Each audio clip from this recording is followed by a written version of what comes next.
जय हिंद दोस्तों। हम पढ़ रहे थे कोशिका, जिसमें हम देखे थे कोशिका की सामान्य जानकारी।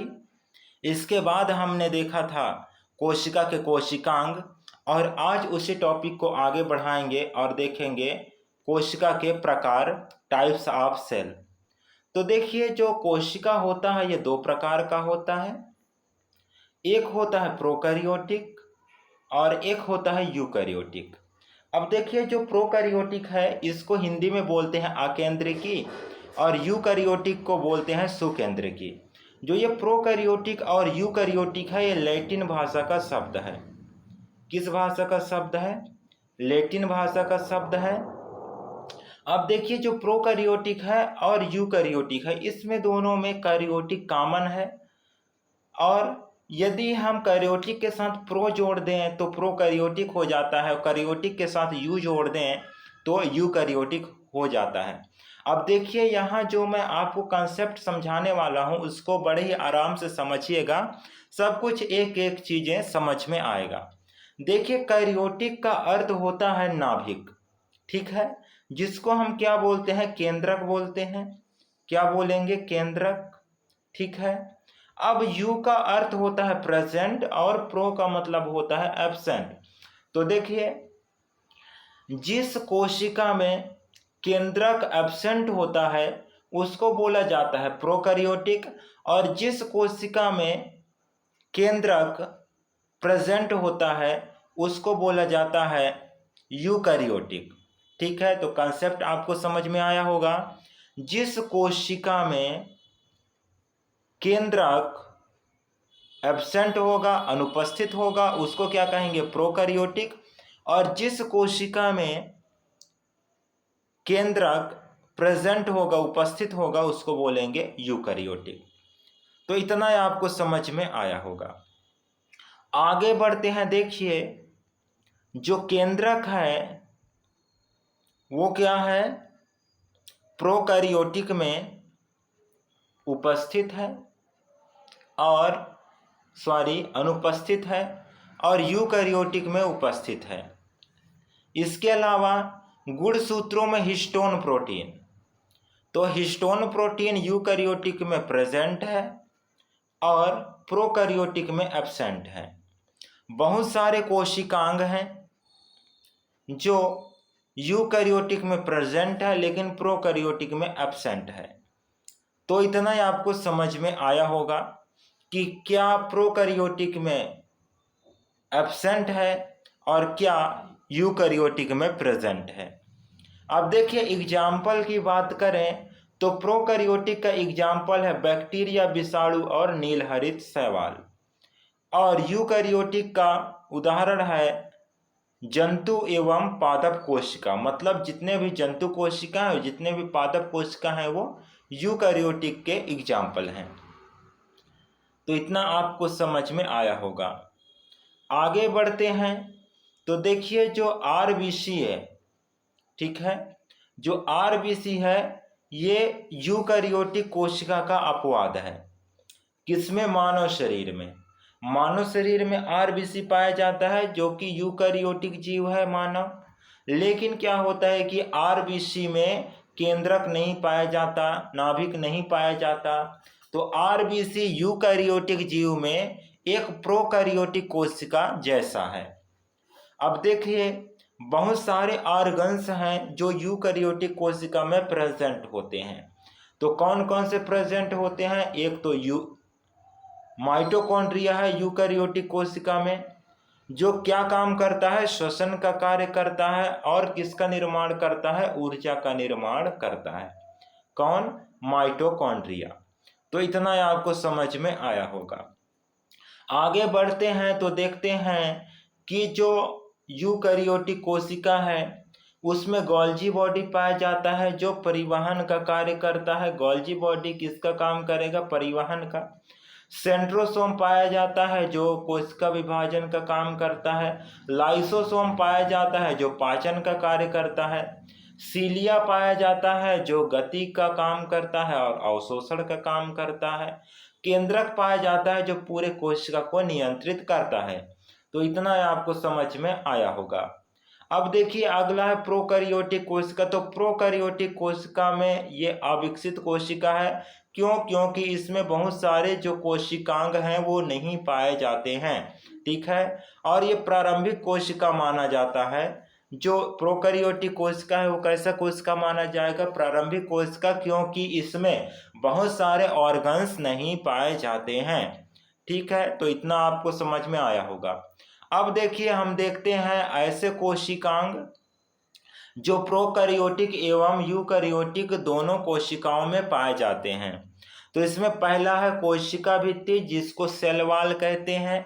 तो ये प्रोकैरियोटिक में जो सेल वॉल है वो पेप्टिडोग्लाइकन का बना होता है, और जंतु कोशिका में तो पाया ही नहीं जाता कोशिका भित्ति।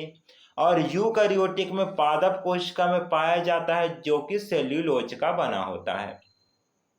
अगला जो कोशिकांग है वो है क्लोरोप्लास्ट, जिसको क्या बोलते हैं? हरित लवक बोलते हैं। तो हरित लवक कुछ प्रोकैरियोटिक कोशिका में पाया जाता है, और जो यूकैरियोटिक है वो भी कुछ यूकैरियोटिक में पाया जाता है, जैसे कि पादप में। ठीक ना, जो क्लोरोप्लास्ट है वो जंतु कोशिका में नहीं पाया जाता, पादप कोशिका में पाया जाता है। अगला है क्रोमोसोम, जिसको गुणसूत्र बोलते हैं।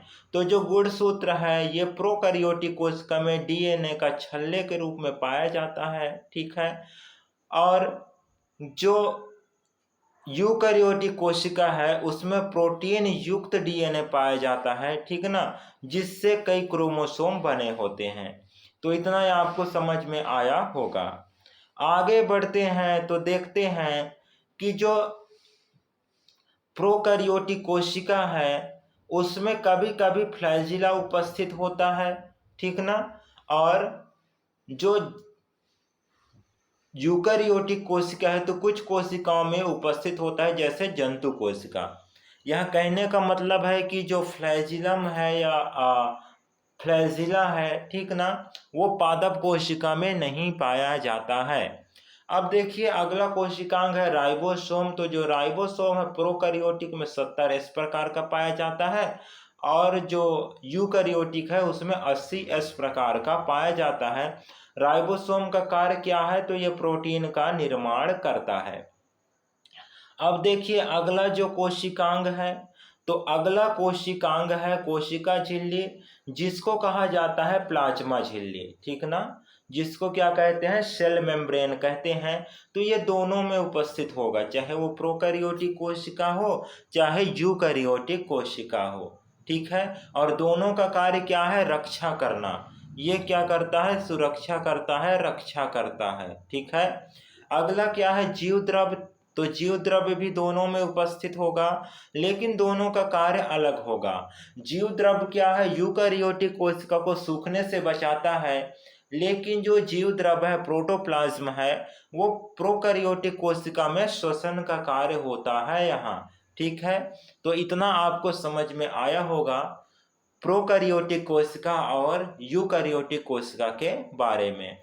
अब देखिए जो यूकैरियोटिक कोशिका है तो इसको फिर दो भागों में बांटा गया है। एक तो होता है एनिमल सेल और दूसरा होता है प्लांट सेल, जिसको हम जंतु कोशिका और पादप कोशिका के नाम से जानते हैं। ठीक है, किस नाम से जानेंगे? जंतु कोशिका और पादप कोशिका के नाम से। ठीक है, जंतु कोशिका और पादप कोशिका। तो देखिए जो जंतु कोशिका है तो जंतु कोशिका का आकार कैसा होता है? पादप कोशिका के अपेक्षा छोटा होता है और गोलाकार होता है। इसमें वैक्यूल्स एक तो नहीं पाया जाता, और यदि पाया जाता है तो छोटा पाया जाता है। इसके अलावा इसमें सीलिया और फ्लैजिला पाया जाता है जंतु कोशिका में, जो कि गति व अवशोषण का कार्य करते हैं। इसके अलावा जंतु कोशिका में लाइसोसोम पाया जाता है। अब यहाँ विभाजन का कार्य नहीं बल्कि किसका काम होता है? पाचन का कार्य होता है। जंतु कोशिका में लाइसोसोम किसका काम करता है? पाचन का काम करता है। लाइसोसोम में हाइड्रोलिटिक एंजाइम पाया जाता है। ठीक है, तो इतना आपको समझ में आया होगा। आगे बढ़ते हैं तो देखते हैं जो पादप कोशिका है। ठीक ना, तो पादप कोशिका का आकार जंतु कोशिका की अपेक्षा बड़ा होता है और चौकोर होता है। इसमें वैक्यूल्स बड़ा होता है, जो जिसमें जल संग्रहण होता है। इसके अलावा सेल वॉल पाया जाता है, कोशिका भित्ति पाया जाता है जो कि कोशिका को सुरक्षा प्रदान करता है। इसके अलावा पादप कोशिका में प्लास्टिड पाया जाता है जिसको क्या बोलते हैं, लवक बोलते हैं। क्या बोलते हैं, लवक बोलते हैं, ठीक ना। और जो ये लवक है तो इसमें 3 प्रकार के लवक पाए जाएंगे। एक तो होता है क्रोमोप्लास्ट, दूसरा होता है क्लोरोप्लास्ट, तीसरा होता है ल्यूकोप्लास्ट, ठीक ना। तो क्रोमोप्लास्ट का काम क्या है, रंग प्रदान करना। क्लोरोप्लास्ट का काम है भोजन निर्माण का, और ल्यूकोप्लास्ट का काम है भोजन संग्रह करने का, ठीक है। तो इतना आपको समझ में आया होगा जो कि पादप कोशिका में पाया जाता है। अगला हम देखते हैं कि ऐसे ऑर्गन्स हैं जो पादप कोशिका और जंतु कोशिका दोनों में पाए जाते हैं, इसीलिए हमने यहाँ पर लिखा है animal cell plus plant cell, मतलब दोनों में पाए जाते हैं। तो देखिए कोशिका झिल्ली है, सेल मेम्ब्रेन है, तो ये दोनों में पाया जाएगा। इसका काम क्या है, ये कोशिका के अंदर पाया जाता है, और कोशिका के अंदर जो भी जाते हैं पदार्थ उनको क्या करता है, नियंत्रित करता है, मतलब सुरक्षा का काम करता है। इसके अलावा राइबोसोम दोनों में पाया जाएगा, पादप कोशिका जंतु कोशिका दोनों में 80 प्रकार का पाया जाएगा, और ये प्रोटीन निर्माण का कार्य करेगा, इसीलिए राइबोसोम को प्रोटीन का फैक्ट्री कहते हैं। अगला देखते हैं माइटोकॉन्ड्रिया। तो माइटोकॉन्ड्रिया श्वसन का कार्य करता है, इसीलिए माइटोकॉन्ड्रिया को श्वसन का स्थल कहा जाता है, और यहाँ ऊर्जा का निर्माण होता है, इसीलिए इसको कोशिका का पावर हाउस कहा जाता है, ठीक ना। अगला जो कोशिकांग है वो है अंतःप्रद्रवी जालिका, ये आंतरिक सहायता प्रदान करता है कोशिका को, ठीक है। इसको इंग्लिश में इंडोप्लाज्मिक रेटिकुलम बोला जाता है। अगला जो कोशिकांग है देखते हैं, तो देखिए अगला कोशिकांग है जो जंतु और पादप दोनों में पाए जाते हैं, वो है गोल्जी काय, जो किसका काम करता है, परिवहन का। अगला जो कोशिकांग है वो केंद्रक है, जो क्या करता है, कोशिका को नियंत्रित करता है। अगला कोशिकांग जो जंतु और पादप दोनों में पाए जाते हैं तो वो है सेंट्रोसोम। सॉरी, यहाँ सिर्फ किस में पाया जाता है, जंतु कोशिका में पाया जाता है, जो कि कोशिका विभाजन का कार्य करेगा, और पादप में सेंट्रोसोम के स्थान पर पाया जाता है सेल प्लेट, जो कोशिका का विभाजन करता है। अगला जो है पार्ट कोशिका का वो है जीव द्रव, जिसको प्रोटोप्लाज्म बोलते हैं, और ये कोशिका को सूखने से बचाता है। तो ये थे कुछ कोशिकांग जो जंतु कोशिका एवं पादप कोशिका दोनों में पाया जाता है, ठीक है। तो आपको ये कंसेप्ट समझ में आया होगा प्रोकैरियोटिक कोशिका, यूकैरियोटिक कोशिका दोनों का, और यूकैरियोटिक कोशिका में जो आता है पादप कोशिका और जंतु कोशिका, इसका भी आपको कंसेप्ट समझ में आया होगा। तो आज के लिए बस इतना ही, फिर मिलेंगे नेक्स्ट वीडियो में। वीडियो बंद करने से पहले यदि आप हमारे चैनल पर पहली बार आए हैं तो हमारे चैनल को सब्सक्राइब जरूर कीजिएगा, और यदि आपको नोट्स की ज़रूरत हो तो आप हमारे टेलीग्राम चैनल को ज्वाइन कर सकते हैं, वहां आपको पूरे नोट्स प्रोवाइड कराए जाते हैं। तो आज के लिए बस इतना ही, चलिए मिलते हैं नेक्स्ट टॉपिक के साथ नेक्स्ट वीडियो में। धन्यवाद।